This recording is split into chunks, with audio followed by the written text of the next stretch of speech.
સુરતના લિંબાયત વિસ્તારમાં નિર્માણાધીન મકાનની બાલ્કનીમાં રેલિંગ ન હોવાથી અકસ્માતે માતા પુત્રી નીચે પટકાયા હતા. ધડાકાભેર અવાજ આવતા જ આસપાસથી લોકો દોડી આવ્યા હતા.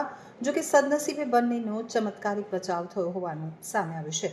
લિંબાયતના જે વિસ્તારમાં ઘટના બની ત્યાં ધનદાયી માતા પ્રસન્ન નામનું એક નવું મકાન બની રહ્યું છે.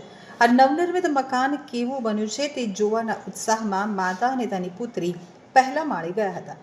મકાન હજુ નિર્માણાધીન હોવાથી બાલ્કનીમાં રેલિંગ કે અન્ય કોઈ સુરક્ષાની આડસ મૂકવામાં આવી ન હતી, જે આ અકસ્માતનું કારણ બની હતી. સમગ્ર ઘટના નજીકમાં લાગેલા સીસીટીવી કેમેરામાં કેદ થઈ ગઈ છે. વિડીયોમાં જોઈ શકાય છે કે પુત્રી ઉપરની તરફ જોઈ રહી હતી ત્યારે અચાનક સંતુલન બગડતા તે નીચે પટકાઈ હતી. પોતાની પુત્રીની આંખના પલકારે નીચે પડતી જોઈ અને માતાએ ક્ષણનો પણ વિચાર કર્યા વગર તેને પકડવા માટે હાથ લાંબો કર્યો અને તે પણ નીચે પટકાઈ હતી. અકસ્માતમાં સૌથી આશ્ચર્યજનક દ્રશ્ય એ હતું કે નીચે પટકતાની સાથે જ પુત્રી કોઈ પણ જાતના ડર કે ગંભીર ઈજા વગર તુરંત જ જમીન ઉપરથી ઊભી થઈ ગઈ હતી. સામાન્ય રીતે આટલી ઊંચાઈએથી પડતા ગંભીર ઈજા થઈ શકે છે, પરંતુ અહીં કુદરતે રક્ષણ કર્યું હોય તેમ પુત્રી અડીખમ ઊભી થઈ અને તેની માતા તરફ દોડી હતી.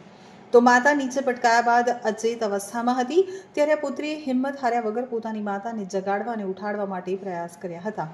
પુત્રીના આ માસૂમ પ્રયાસો જોઈ અને આસપાસના લોકો પણ તરત જ મદદ માટે દોડી આવ્યા હતા. તાત્કાલિક ધોરણે માતા અને પુત્રીને હોસ્પિટલ લઈ જવામાં આવ્યા હતા. તબીબોની તપાસ બાદ પરિવારે અને સ્થાનિકોએ રાહતનો શ્વાસ લીધો હતો, કારણ કે આટલી મોટી દુર્ઘટના છતાં બંનેને માત્ર સામાન્ય ઈજાઓ જ પહોંચી હતી. આ એક મોટો ચમત્કાર છે કે આટલી ગંભીર ઘટનામાં પણ કોઈ જાનહાનિ થઈ ન હતી.